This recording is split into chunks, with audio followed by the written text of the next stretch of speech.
Welcome to Module 8. This is where everything comes together. Up to this point, you've looked at individual pieces: sleep, nutrition, movement, and recovery. Here, we step back and look at how they interact as one system. This is about making sense of your own patterns, so what you've learned feels usable in your day-to-day life. In this module, we bring the full picture into focus. You'll see how sleep, nutrition, movement, and recovery work together as one coordinated system. We'll also focus on recognizing patterns, because energy is shaped more by repeated inputs than isolated moments. From there, you'll learn how to identify which factors influence you most, and how to begin shaping a rhythm that feels realistic and sustainable. Energy doesn't come from one organ or one habit. It reflects how several processes work together across the day: sleep, nutrition, movement, and recovery, all influencing one another in small but meaningful ways. These systems depend on timing and consistent cues. When one area shifts, the others adjust, shaping how stable or sustainable your energy feels. Seeing energy this way makes patterns easier to recognize and helps explain why small, consistent habits can add up over time.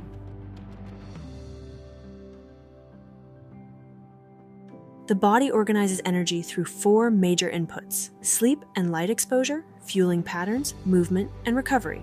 Each provides timing and context for the others, and together they shape how your energy feels across the day. Sleep and light set the foundation by establishing your daily rhythm for alertness, appetite, and recovery. Fueling patterns influence how predictable your hunger feels, how comfortable you are after meals, and how much usable energy is available at any given time. Movement shapes how efficiently your body uses and stores energy, even when the activity is light. Recovery, whether through sleep, brief pauses, or buffering stress, supports emotional balance and cognitive clarity. These inputs are always interacting. When one becomes more consistent, the others often follow. When one becomes irregular, the system adjusts in ways you can often feel. When daily rhythms shift, the body often adapts in ways you can feel. These changes reflect the system working to maintain organization under changing conditions. Energy may feel less consistent, appetite or cravings can vary, and focus may be harder to sustain.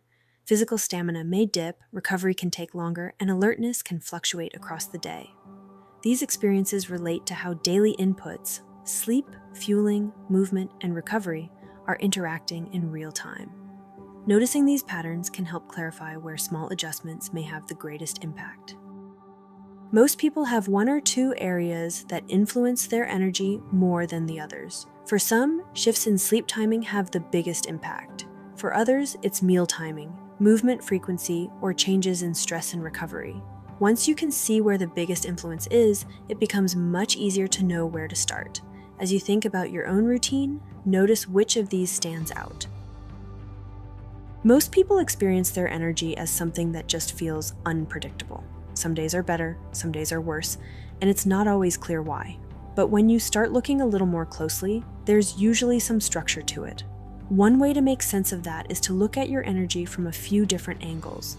There's timing, when your energy tends to rise or fall, whether that's across the day or over the week. Then there are inputs, the things shaping that pattern, like sleep timing, meals, activity, stress, or changes in your environment. Another piece is accumulation. Sometimes it's not one off day, but a few slightly off days stacking together and shifting how you feel.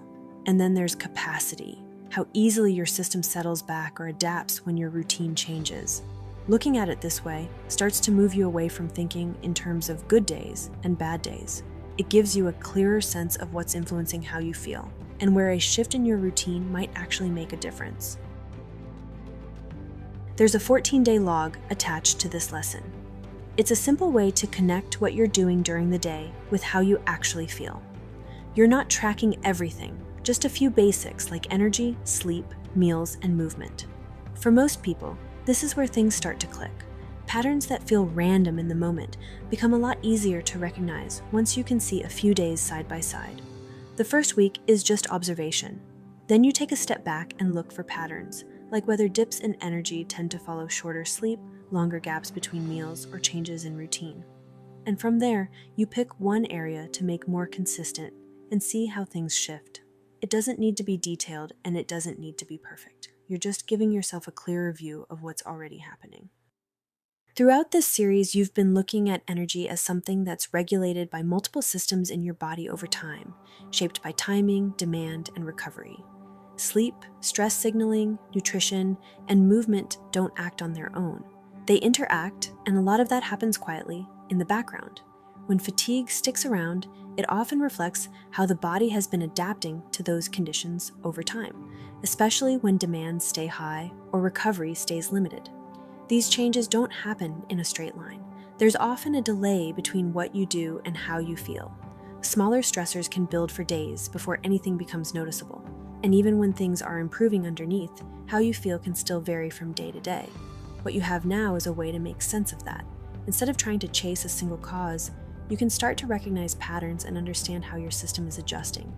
As your daily cues become more consistent, the system doesn't have to work as hard to keep up. Over time, that tends to make energy feel more predictable and easier to maintain. This isn't something you use once and move on from. It's a framework you can come back to as your patterns shift and become clearer.